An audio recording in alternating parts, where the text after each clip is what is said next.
The 2-arm clean and press is a great total body movement. You're going to utilize lots of legs and lower body drive on that clean, and then a lot of upper body work, especially for the shoulders and upper back, in that strict press to overhead.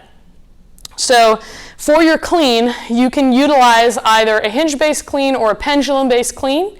You can see the videos below if you need more details on the technique for each, but either technique is going to work for you. So once you get the bells into the rack position, that's where there's a little bit of a difference here from, for example, our clean and jerk, where we really want to use the legs to get the bells overhead. Here, we want to think about just using the upper body to press the bells overhead. So our rack position will look a little bit different. So once we've cleaned those bells up,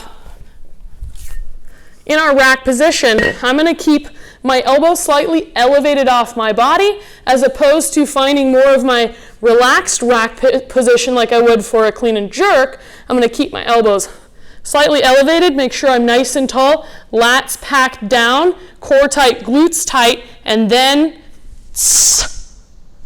get that strict press overhead. Okay, from here you drop it back down into your swing. Again, you can use a hinge or a pendulum.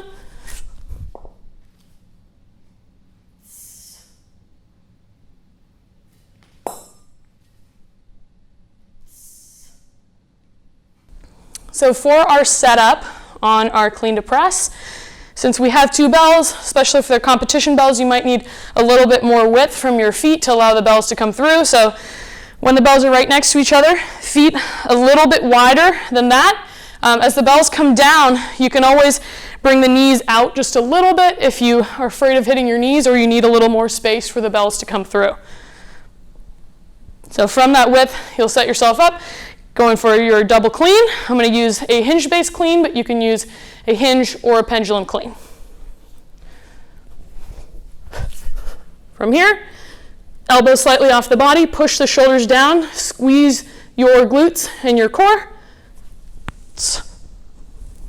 Come back down with control, drop right back into that clean.